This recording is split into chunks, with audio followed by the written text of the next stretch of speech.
Bon, en attendant que tout le monde rentre et que les derniers prennent place, j'en profitais pour faire notre pub.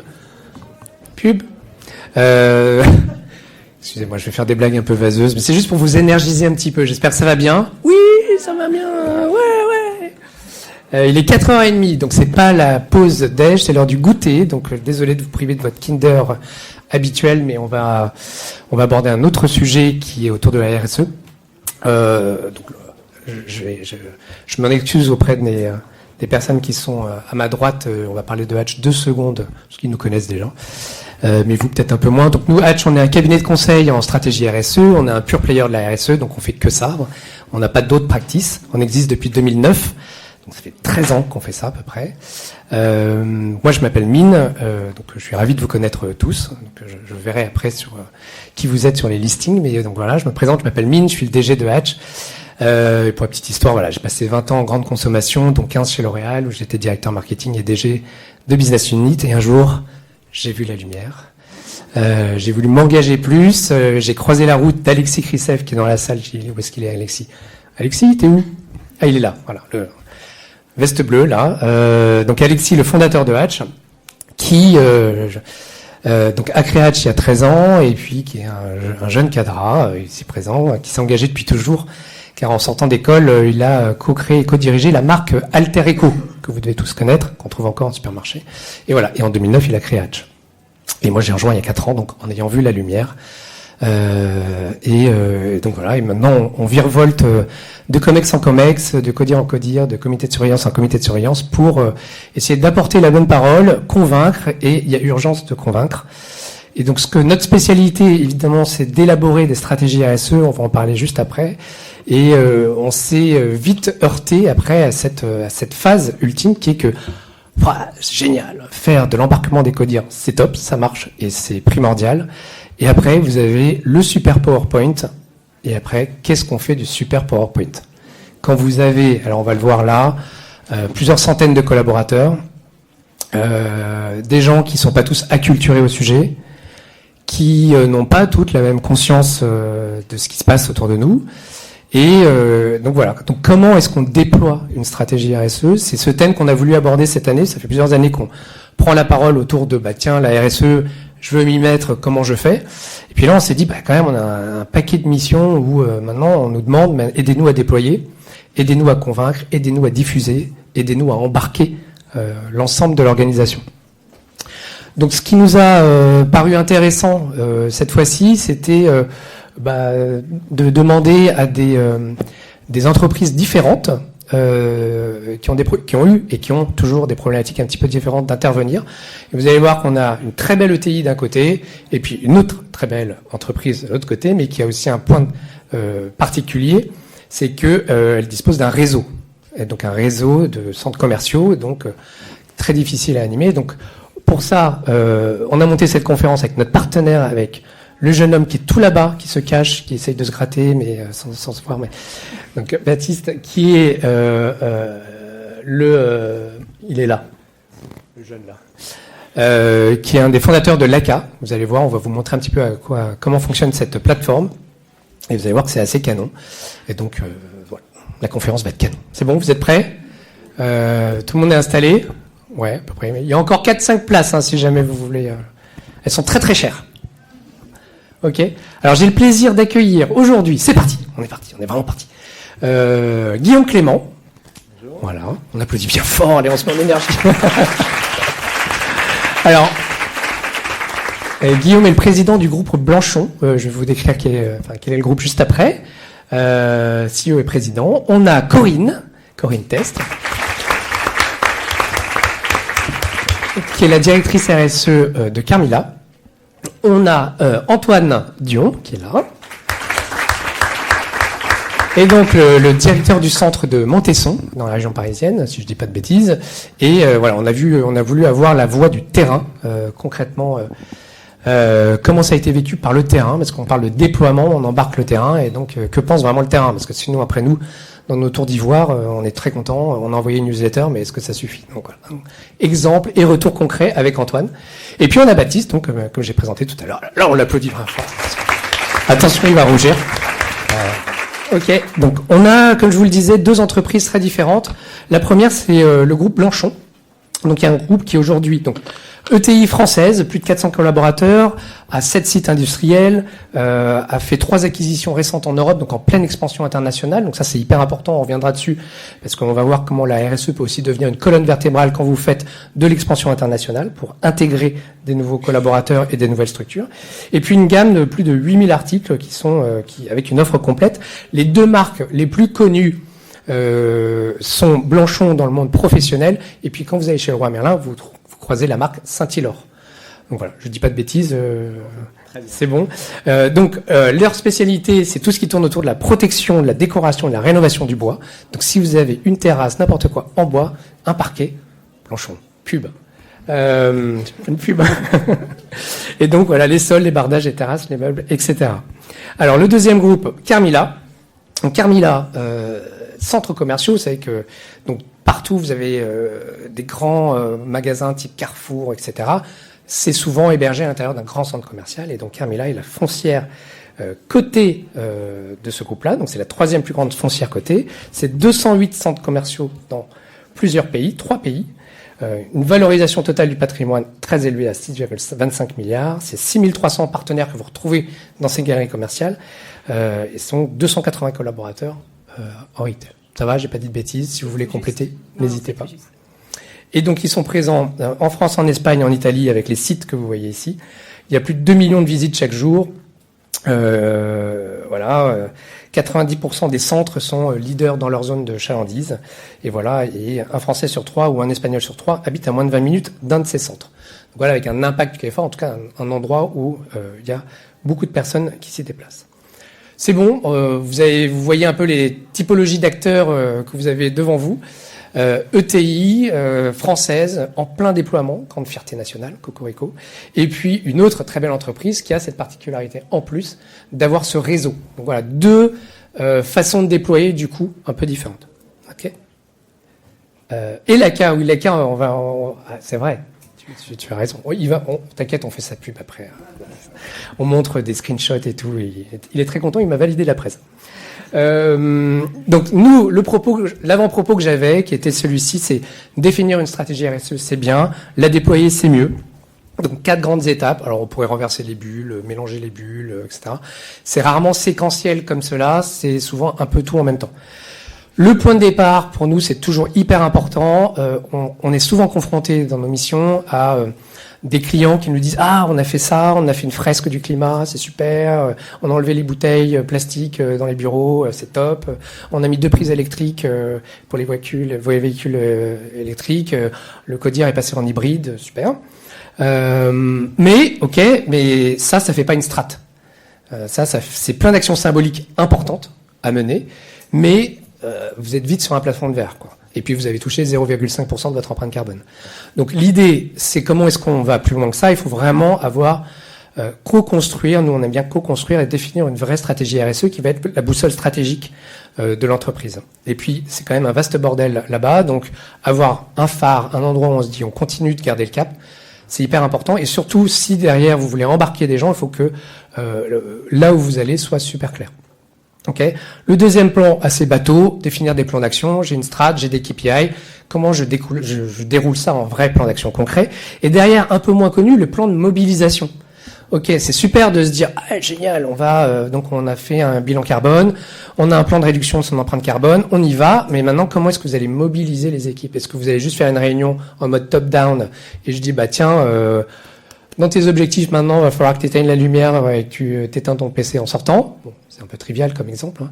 Mais voilà. Ou est-ce que vraiment on essaye de construire quelque chose d'un peu plus costaud, plus rond, plus embarquant pour onboarder les équipes? Et donc nous, on pense que c'est ça qu'il faut faire. On va voir quelques exemples concrets ici. Ensuite, avoir les bons outils et la bonne gouvernance, 2 éléments hyper clés. On se rend compte que quand vous parlez avec tous les directeurs RSE de partout, un des éléments clés après, c'est la data. Comment j'arrive à avoir des preuves? Comment j'arrive à mesurer mon impact? Comment j'arrive à mesurer mon évolution et ma progression? Si vous n'avez pas de KPI, c'est mort. Ok, c'est comme une stratégie business. Vous vous dites, je vais faire plus 15 en termes de chiffre d'affaires sur 3 ans. Si vous mesurez pas où vous en êtes au bout d'un an, 2 ans ou 3 ans, bon, bah, vous naviguez en aveugle. Sur la RSE, c'est exactement pareil. Donc, il faut une rigueur absolue là-dessus. Et la data et la collecte de la data est clé. Et là-dessus, pub, la CAP peut pas mal aider, ou juste un très bon Excel bien fait, mais dans certaines situations, l'Excel ne suffit pas. Et enfin, une fois que vous avez fait tout ça, bon, bah, faut faire vivre la démarche. Faut pas que ce soit un soufflet qui se dégonfle. Donc, c'est un peu tout ça qu'on va voir aujourd'hui. Ok, je prends mes petites notes. Donc, première étape, définir sa stratégie RSE. Et là, maintenant, je commence à faire le ping-pong avec les intervenants. Donc, Guillaume, cette boussole stratégique, oula, pardon, ça vient après. Cette boussole stratégique, c'est un point de départ essentiel. On l'a travaillé ensemble. En quoi est-ce que c'était justement un point de départ essentiel ? Alors d'abord, bonjour à toutes et à tous. Ravi d'être là. N'hésitez pas à poser des questions. Je crois qu'il y a une session à la fin. À la fin. Questions-réponses. Mais si vous avez des questions en cours de route qui clarifient la discussion, n'hésitez pas. Avec plaisir. Donc la stratégie RSE. Alors nous chez Blanchon, on y a mis autant d'importance que la stratégie d'entreprise. On a l'habitude de passer les stratégies d'entreprise. On y passe beaucoup de temps. Ça donne un cadre, ça donne une direction, ça donne des ambitions, ça donne une organisation souvent. Et en fait, quand on a commencé à réfléchir à la stratégie du groupe Blanchon en mi-2020, très vite est arrivé le thème de la sustainability, du RSE, en disant où est-ce qu'on le met ?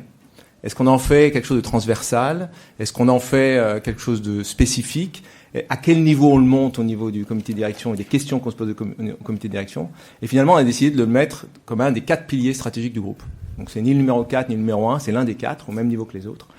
Et donc, ça nous a entraîné, à réfléchir en CODIR. Alors nous, on n'avait pas de RSE structuré, on n'avait pas de responsable RSE comme Corinne, on était un peu... On avait une petite touche RSE, mais on n'avait pas ni de stratégie, ni d'ambition, ni d'organisation. Donc on s'est dit, la première chose qu'on va faire, il faut que le CODIR il soit à plein dedans. C'est-à-dire que pour qu'il y ait une stratégie qui soit pérenne, qui soit ancrée, qui soit portée, il faut que ça commence par le comité de direction. Donc ça, c'est le premier élément. Et le fait de l'avoir mis au niveau de la stratégie comme un des 4 piliers du groupe, ça nous a forcé finalement à y réfléchir, à y passer énormément de temps, à avoir du ping-pong, y compris avec Hatch. L'autre chose que ça nous a forcé à faire, c'est des choses qu'on fait traditionnellement en entreprise, c'est de s'ouvrir et de comprendre l'écosystème. Donc dans quel monde on est. On fait beaucoup ça en marketing. Quand vous lancez un nouveau produit, vous allez voir de quoi on a besoin, quelles sont les attentes des clients, c'est quoi la proposition de valeur, c'est quoi la position des concurrents, etc. Et cette même approche, en fait, on peut exactement la faire dans la RSE. Et donc, on a fait une compréhension de notre écosystème avec un 360 degrés. Donc, on est parti, Hatch et nous-mêmes, on a envoyé à peu près 1000 demandes, donc à des clients, à des collaborateurs, à des partenaires, à des banquiers, à des fournisseurs. Au final, on a eu 250 réponses. Et ces 250 réponses, elles nous ont aidé à construire notre matrice de matérialité de manière ultra précise. Et la bonne nouvelle, c'est que dans les 250 réponses, il y avait beaucoup de qualitatifs, qu'il y avait la moitié d'interne, la moitié d'externe. Et au final, il y avait une cohésion qui était très forte. Donc ça nous a aidé à comprendre les attentes de nos parties prenantes, donc de clients aux collaborateurs, sur ce qu'ils voulaient que Blanchon fasse et soit en termes de RSE. C'était des choses, certaines évidemment arrivent, on s'y attendait. Et puis il y a des choses qui sont nouvelles. Donc ça, c'est aussi une des leçons pour nous. C'est soyons ouverts à l'inattendu. Quand on lance une démarche comme ça, on ne sait pas exactement ce qui va aboutir, ce qui va se passer, comment les personnes vont réagir. Et nous, on a eu des inattendus. Alors, on a eu des inattendus sur les thèmes que nous ont demandé notamment nos clients. Et dans les clients, il y a Leroy Merlin, il y a Castorama, il y a Gerflor, il y a Point P, enfin voilà, il y a tous ces gens-là. Certains sont ultra structurés en RSE et d'autres, c'est pas vraiment un sujet pour eux, à part sur leur site web. Mais les réponses qu'on a eues ont été ultra fortes. Il y en a 2 qui nous ont vraiment fait plaisir, au sens où ça nous a éveillés. La première chose, c'est sur la traçabilité. Nous, on est un fabricant de produits finis que vous pouvez acheter, mais dans un saturateur ou une lasure ou une peinture, il y a énormément de matières premières. Un des éléments qui nous est remonté, c'est de dire, on voudrait savoir d'où viennent les matières premières que vous utilisez. Et de remonter la chaîne jusqu'au bout. Ça, c'est vraiment un élément clé. On n'avait pas du tout pensé à ça. C'est assez compliqué, pour être très clair, parce que c'est très mondialisé. Mais au moins, ça a été un sujet nouveau et qui embarque les équipes à la fois de R&D et de marketing. Ça, c'était extrêmement fort. Il y a un autre thème hyper inattendu. C'était un thème sur vous devez aider votre écosystème à commencer par les artisans. Nous, on vend à vous-même, du grand public, mais on vend aussi à des professionnels, en direct ou indirectement, donc à des artisans, des charpentiers, des menuisiers, des parqueteurs. Et il y a besoin de s'assurer que ces artisans-là soient compétents et puissent continuer à avoir les bons produits, le bon usage pour pas gâcher, pour pas dépenser des produits à ne rien faire. Et donc vous avez cette responsabilité-là en tant qu'entreprise. Donc c'est typiquement cet inattendu-là qu'on est en train d'accéder. Donc voilà les 2 points essentiels. Il y avait un autre point sur lequel on a beaucoup travaillé avec Mine, c'est une stratégie RSE, en tout cas pour nous. Il fallait qu'elle soit ancrée et donc il fallait qu'elle soit presque unique à Blanchon. Alors déjà, c'est quasiment impossible, parce que vous êtes sur les sites internet, vous voyez, stratégie RSE, on trouve toujours les mêmes mots, les mêmes engagements. Tu viens de parler des voitures hybrides, du CODIR, très bien, de la réduction d'empreinte carbone. Donc il y a en général la même base, mais néanmoins, notre ambition, c'est de se dire, on veut que cette stratégie, quand on la lise entièrement, elle représente notre groupe. Elle représente ses valeurs et on ne peut pas l'appliquer à un autre groupe. Donc c'est pas tellement les points individuels qui font la différence, c'est la somme des points mis ensemble. Et ça, on a eu énormément de discussions là-dessus, et ça nous a semblé essentiel dans une comité de direction pour que ensuite on puisse le déployer. Parce que si on a une stratégie RSE qui est très, générique, qui est très peu ancrée dans les process, dans les habitudes de consommateurs, dans la culture d'entreprise, c'est très compliqué de le passer ensuite à des collaborateurs. Alors, nous, on a 440 collaborateurs qui font de l'opérateur jusqu'au PhD. Donc, on a des populations extrêmement différentes. Donc ça a été ultra important. Canon. Et côté Carmila, ça a commencé l'aventure en 2020 également, avec une élaboration d'une vraie stratégie RSE. Oui, alors bonjour à tous.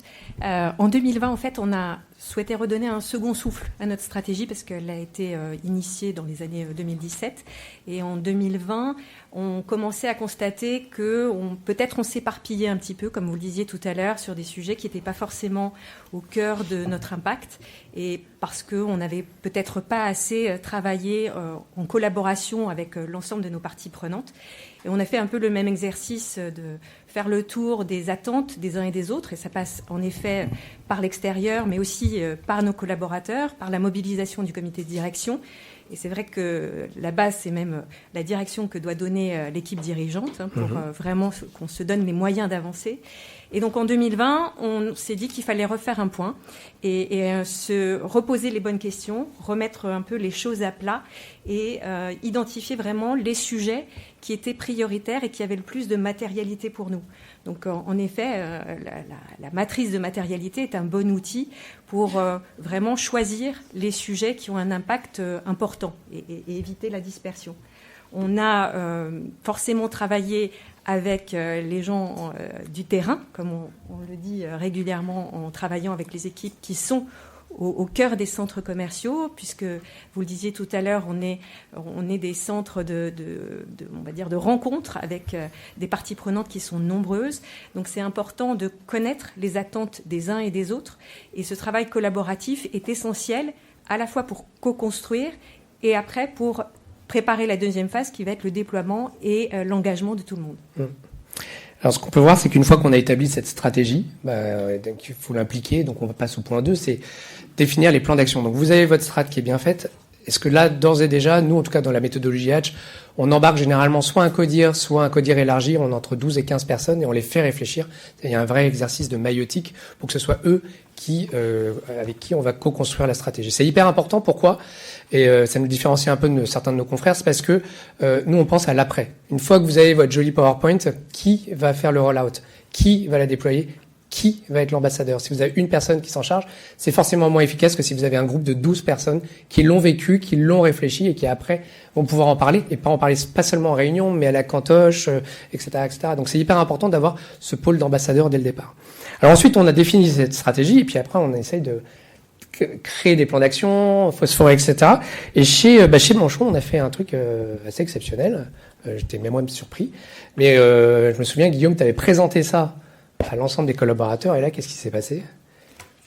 Alors, l'exceptionnel peut-être au coin de la rue.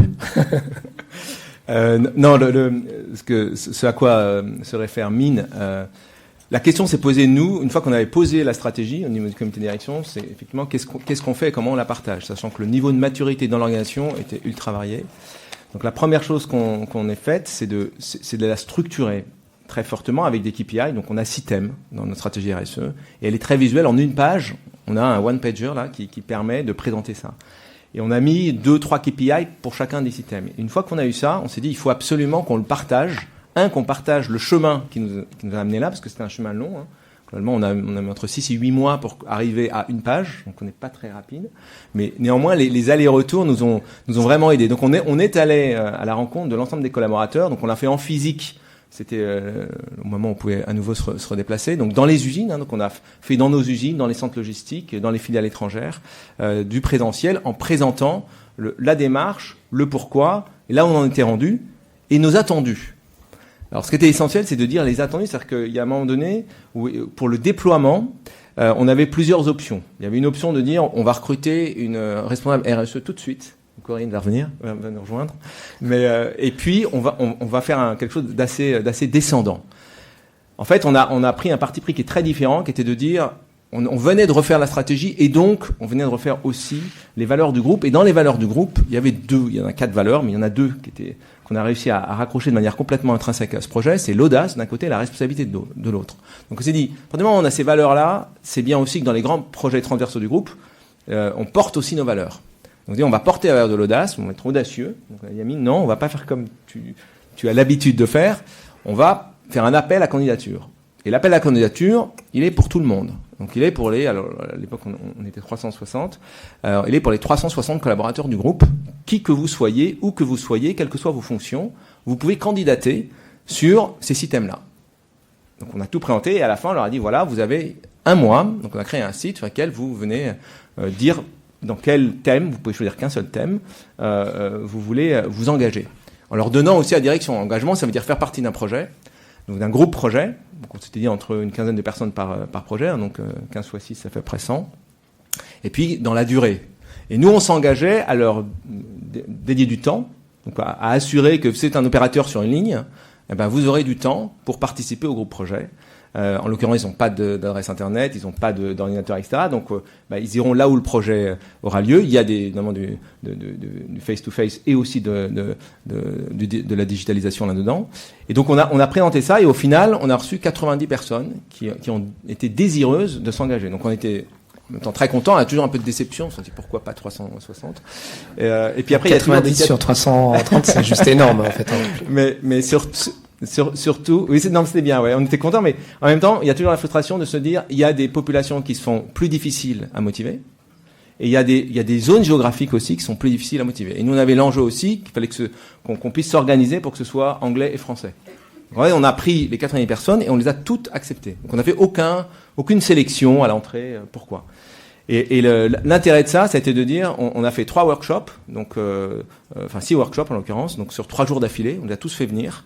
Chaque workshop était animé par quelqu'un de mine et quelqu'un de l'entreprise, pour leur parler du projet. Donc là, quelle était les KPI, comment ça allait s'organiser, quel allait être leur rôle. Et puis ils ont travaillé pendant 3 heures, fait du brainstorming et abouti à plein d'idées. Donc là, on a eu, je sais pas, c'était entre 5 et 15 idées par sous-thème. Donc là, on se retrouve avec 150 à 200 idées. Donc on a dit, OK, on prend tout et on va faire notre matrice en disant qu'est-ce qui est faisable, qu'est-ce qui est facilement faisable, difficilement faisable, qu'est-ce qui est impactant, peu impactant, et on a fait notre classification. Donc ça a été un énorme moment, puis on reviendra tout à l'heure sur comment est-ce qu'on fait une fois qu'on a ça, parce que c'est un substrat fantastique. Et en même temps, il faut continuer, à le gérer et à le prioriser. Parce que entre-temps, il y a les allers-retours avec le CODIR. C'est-à-dire que, il y a un moment donné, le CODIR est en premier pour définir la stratégie, puis il y a un moment, il se met en retrait pour laisser la totalité des collaborateurs proposer ce qu'ils ont à proposer. Donc nous, on s'est refusé à supprimer aucune des actions qui ont été proposées. On s'est refusé à ajouter des actions qui n'étaient pas du tout abordées dans leur thème. Même si on en avait certaines, mais si elles ne montent pas, c'est qu'elles ne sont pas aussi importantes que cela. Donc on a eu ces discussions et ce process, en fait, il a un atout énorme, évidemment, d'intégration, d'ancrage, mais il a aussi un atout majeur pour le CODIR, de faire comprendre au CODIR comment est-ce qu'on peut faire de la transformation grâce à la RSE et comment est-ce qu'on peut incarner des valeurs de groupe, des ambitions de groupe et de l'intégration de filiales et de fonctions différentes grâce à la RSE. Ouais. Et ce qui est hyper intéressant aussi, c'est de se rendre compte que quand vous mobilisez 90 collaborateurs sur chacun une journée ou une demi-journée, on faisait venir des gens de Bretagne, etc. De Pologne. Voilà, de Pologne, ouais. Donc c'est un coût pour l'entreprise, mais donc c'est un vrai investissement. Donc ça touche un peu le point 3 qui est la gouvernance, qui est il faut que ce soit porté par le CODIR, par le président, en tout cas par la direction, et s'y donner les moyens. Si vous n'avez pas ça, pardon, Ça, c'est genre, on est à la bourre. Si vous n'avez pas ça, en fait, il va rien se passer. Donc, ça va rester une super strat. Si derrière, ils se disent, oh ouais, ça coûte un peu d'argent. Oh ouais, non, mais si vous commencez à dire ça, c'est plus le 4e pilier de votre strat, quoi. Donc, oubliez. Donc là, souvent, on renvoie un peu les codiers face à leurs responsabilités. C'est hyper important. Pour Carmila, hyper intéressant parce que vous avez un point d'achoppement qui est votre réseau. Oui. Donc, quand vous avez commencé à vous poser ces questions-là, vous vous êtes heurté à quoi? Alors, en effet, la logique de dire que tout le monde participe, c'est essentiel et la collaboration fait la réussite du déploiement de la stratégie. Après, le fait d'avoir une équipe RSE pour confirmer la nécessité aussi du côté reporting, elle est liée aussi au fait qu'on soit une société cotée et qu'on a un peu de formalisme à respecter. Ça, c'est le côté un petit peu moins glamour de la RSE, mais c'est quand même nécessaire de passer par cette étape de rigueur, de formalisme, parce que sinon on reste sur une étape un peu incantatoire où on se donne des objectifs et si on mesure pas, il est très facile de dériver sans forcément s'en rendre compte. Donc le côté reporting, suivi, qui est assuré par la petite équipe RSE, l'équipe ne peut pas porter à elle seule l'ensemble de la vision, de la stratégie et de la démarche. Donc c'est bien chaque direction, chaque métier qui doit être convaincu de son rôle à jouer dans le déploiement de cette logique de responsabilité sociétale que porte l'entreprise. Donc c'est effectivement essentiel de toucher l'ensemble des collaborateurs. Et vous le disiez, on a 200 sites commerciaux qui sont répartis sur 3 pays. Comment s'assurer que chacun ait bien compris la priorité, l'enjeu, le rôle qu'il peut jouer? C'est une difficulté à laquelle on a été rapidement confronté parce que, évidemment, c'est pas tous les jours évident de rassembler tout le monde géographiquement, même si la direction avait donné des moyens. On est un peu rattrapé par la réalité du quotidien. Un directeur de centre, Antoine pourra témoigner, c'est 6 jours sur 7 en permanence sur le site au contact des clients et des commerçants. Donc, il y a aussi des réalités qu'il faut gérer. Et donc, il y a des outils, et là, on va pouvoir en parler un peu plus précisément. Il y a des outils qui, heureusement, nous permettent de vraiment dépasser ça et même de valoriser, d'en faire des opportunités. Donc, c'est là où ça devient très intéressant de dépasser ce cadre de reporting un peu contraint, soyons honnêtes, pour en faire quelque chose à la fois d'efficace, qui embarque les équipes et qui permettent au quotidien d'être une vraie valeur ajoutée. C'est là où on se disait que avant votre rencontre avec Baptiste et Lacar, vous étiez un peu sur Excel, donc avec toutes les procédures un peu pénibles via l'Excel quand vous devez remonter 260 Excel et les consolider, etc. C'est ça. Donc du coup, c'est intéressant de parler un petit peu de Lacar. Baptiste, est-ce que tu peux un peu, toi, de ton expérience avec tous les différents groupes que tu as pu accompagner, tu avais identifié un certain nombre de problématiques communes de tous ces clients et du coup, comment est-ce que tu as essayé de résoudre ça avec ta plateforme? Ouais, je vais répondre très rapidement, comme ça je laisse la parole un maximum à Antoine et à Corinne et Guillaume Antoine qui trépigne d'impatience de prendre la parole. L'ACA, pour vous dire en 2 mots, l'ACA c'est un outil qu'on a lancé qui est dédié aux entreprises multisites, donc réseau de centres commerciaux, on travaille avec Leroy Merlin, réseau de magasins, on travaille avec un réseau de maisons de retraite, en fait, entreprises multisites qui ont des établissements répartis sur tout le territoire et qui ont donc des gros enjeux de comment on va mobiliser tous ces établissements qui ont une diversité très variée en local, qui ont des priorités très différentes des sujets RSE en local. Et donc l'outil va aider au niveau siège à animer tout ça et à piloter la démarche, à suivre pour s'assurer que ça marche. Et surtout, notre grosse force depuis les débuts, c'est qu'on a toujours été très présents sur le terrain pour aller rencontrer les directeurs d'établissement, les gérants de magasins, les gérants de maisons de retraite, discuter avec eux et comprendre les vraies problématiques du terrain. Antoine fait partie des premières personnes qu'on a rencontrées à l'époque quand on a lancé l'outil. Et en gros, pour vous dire, les 3 grosses problématiques qui reviennent tout le temps sur le terrain, c'est chez les gérants d'établissement. Ça va être le manque d'inspiration. Globalement, la RSE, tout le monde sait aujourd'hui qu'il faut en faire, mais personne ne sait ce que c'est concrètement. C'est très rare qu'en local, les personnes soient au courant de ce qu'est la stratégie RSE du groupe et de comment elle se déploie avec les différents axes stratégiques. Donc il y a un vrai besoin de savoir ce que font les autres du réseau pour pouvoir s'en inspirer et faire comme eux. Il y a un deuxième gros frein qui va être le manque de temps. C'est sans doute le plus gros frein aujourd'hui. Toutes ces personnes qui gèrent des centres commerciaux, des magasins, des maisons de retraite, leur priorité, c'est pas la RSE. Leur priorité, c'est le business, c'est faire tourner leur établissement, s'assurer que ça continue d'exister au fur et à mesure du temps.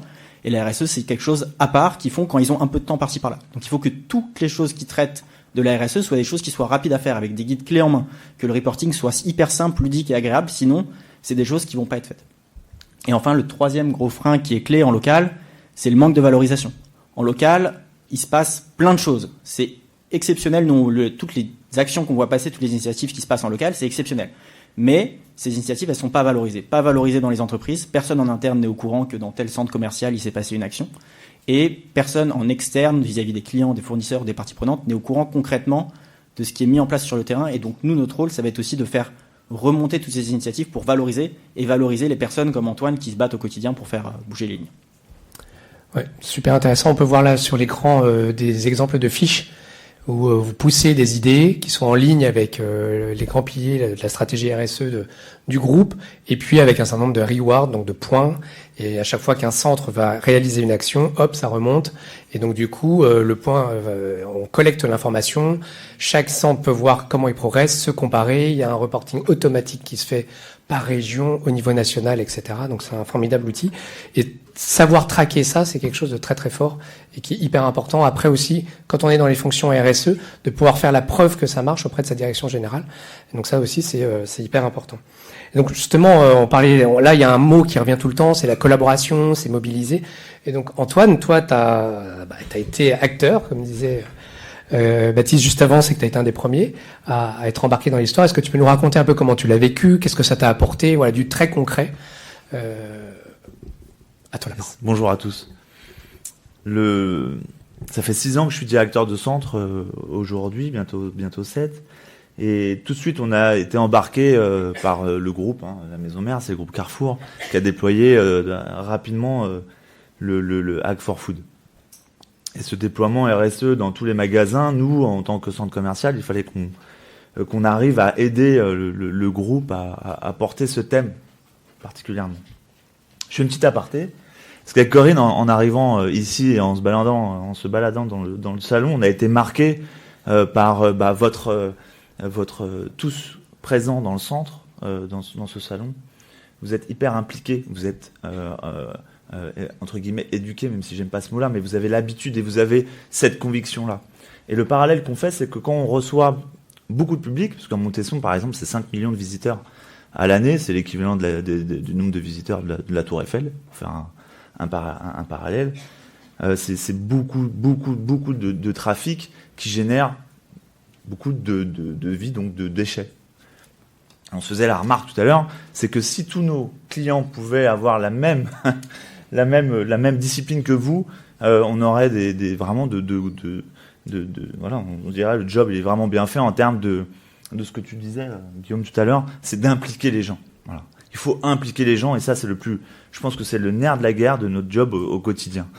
Et en tant que directeur de centre, et ça c'était vraiment une affinité qu'on a travaillé avec Corinne et les équipes, c'est de pouvoir dire qu'un directeur de centre, 206 sites en Europe, c'est quand même un énorme vecteur de promotion pour aller dans ce sens-là.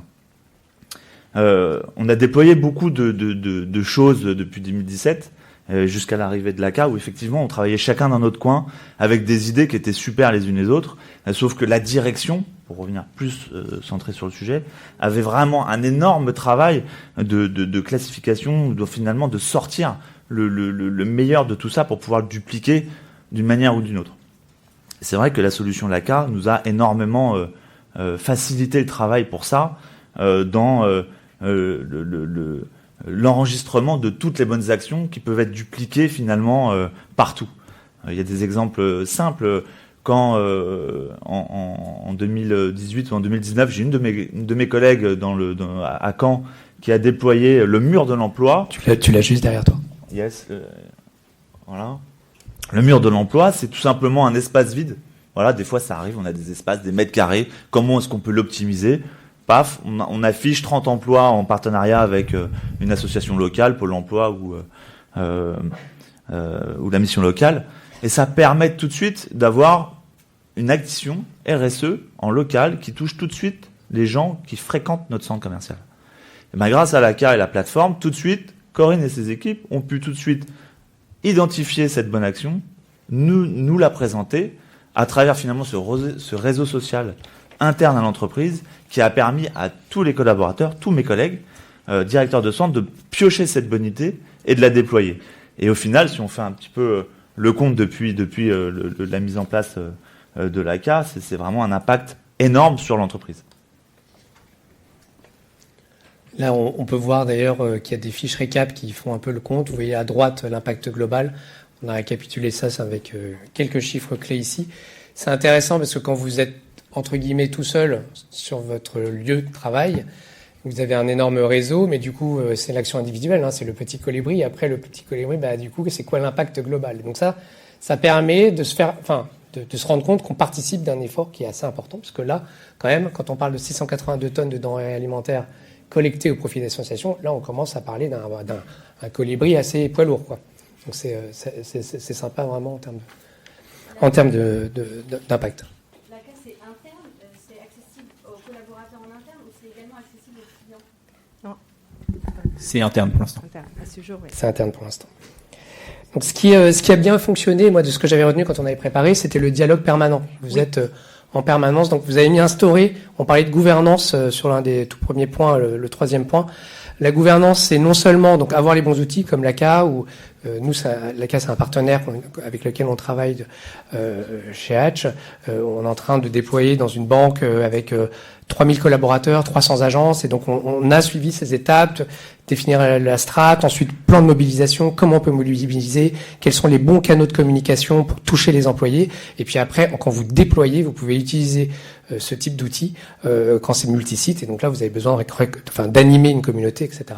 Et la gouvernance, elle vient évidemment du top, donc essentiel convaincre le top management, et puis après, c'est qu'est-ce que vous mettez en place pour la faire vivre, c'est le quatrième point, mais c'est très lié à la gouvernance. Donc juste pour commencer, Carmela, t'as mis en place des comités RSE, il y a plein de choses que t'as pu mettre en place. Donc est-ce que tu peux nous raconter un peu ça pour que le soufflet ne retombe pas, quoi? Oui. Comme le disait Antoine, en fait, localement, il y a beaucoup de créativité, il y a beaucoup d'initiatives qui peuvent quelquefois partir un peu en dehors des clous par rapport à une stratégie, alors qui n'est pas juste le fait du roi et le fait du siège, hein, c'est juste parce qu'on a mesuré et on sait que notre stratégie, elle est robuste parce qu'on a mesuré les impacts, on a fait une vraie analyse. Et donc, c'est important que dans le dialogue entre les équipes terrain, la direction RSE, la direction, on va dire, qui peut porter la stratégie au-delà de la société, il y ait ce dialogue qui donne du sens et qui permette d'expliquer pourquoi, à un moment donné, une proposition ne va pas être retenue et mise en valeur parce qu'on va se disperser et qu'on devient limite contre-productif par rapport à notre feuille de route. Donc ça, c'est quelque chose qui est essentiel d'accompagner en termes de discussion et d'explication, parce que ça peut être vite une source de frustration pour les équipes qui se sont mobilisées, qui ont porté une idée. Et ça nécessite en fait beaucoup de pédagogie, d'explication, et c'est nécessaire du coup d'avoir ces moments où on a l'occasion d'expliquer, de répondre aux questions. Donc ce sont des comités, il y a le réseau ambassadeur, il y a au sein de l'équipe RSE des chefs de projet qui s'occupent d'animer ces réunions-là. Vous avez 3-4 webinars par Voilà, on fait aussi de la sensibilisation, des explications, toujours par l'outil webinar, parce que ça c'est un impact direct, on peut le regarder en différé, donc ça perturbe pas trop l'organisation quotidienne des équipes. Donc oui, c'est vraiment un échange permanent, et c'est important qu'il y ait l'implication à la fois des équipes RSE et à la fois du terrain, parce que l'équipe RSE va pouvoir remettre un peu du sens et de la direction, et puis les équipes terrain, c'est elles qui en général ont le plus d'idées pour alimenter, parce que nous on a défini des directions. Après, comment ça se met en œuvre, c'est vraiment ceux qui le vivent au quotidien qui ont le plus d'idées intéressantes. Ouais, c'est clair. Et pour terminer, je disais, on s'est rendu compte avec toi, Guillaume, qu'il y avait d'autres side effects, enfin des effets collatéraux positifs qui étaient intéressants aussi dans toute cette démarche, même si on est sur le point de déployer. Mais du coup... Il y a probablement 2 ou 3 thèmes qui sont intéressants pour rebondir aussi sur ce que dit Corinne. Parce que, évidemment, la RSE, il faut dire ce qu'on va faire, il faut faire ce qu'on a dit. Et ça, c'est essentiel. Donc ça veut dire qu'il y a la thématique de la communication, donc des relais, etc. Et puis il y a vraiment une thématique de gestion de projet. Et ça, je voudrais aussi vous sensibiliser à ça, c'est que des projets RSE, c'est comme des projets marketing. Au sens où, si vous lancez un produit sur le marché, vous avez un vrai projet, vous avez un vrai suivi de projet. Si vous lancez, nous dans notre cas, on a de la R&D, donc du développement, on a des chercheurs, on a après une évaluation du marché. Enfin, il y a tout un process. Et ben exactement la même chose peut s'appliquer à la RSE. Et ça solidifie de manière incroyable les projets RSE qui deviennent des projets d'entreprise, qui sont pas que de la communication et de la sensibilisation, qui sont du faire.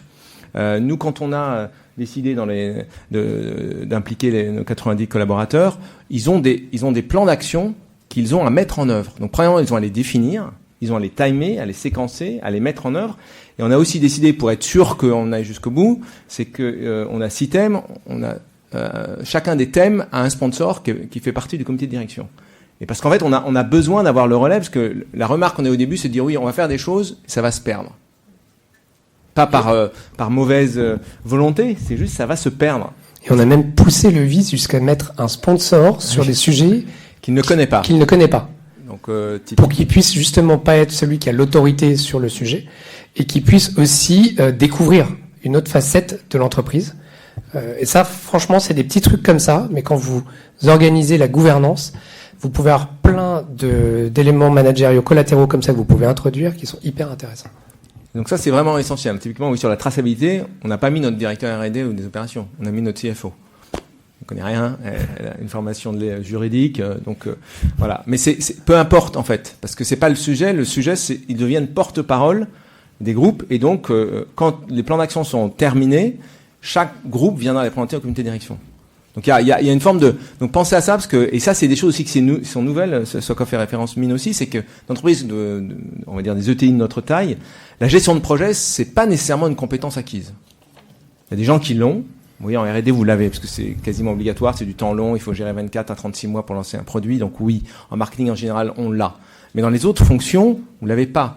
Donc c'est aussi un moyen d'avoir des projets RSE structurés, de faire entrer de la compétence. Évidemment, il y a de transversalité, parce que dans les projets, vous avez des gens qui ont des fonctions extrêmement différentes, qui ont aussi des niveaux d'éducation différents, des langues différentes. Alors, on essaie de faire des groupes anglais, des groupes français. Mais ça, c'est vraiment, vraiment essentiel, parce que ça fait avancer d'autres sujets largement au-delà de la RSE.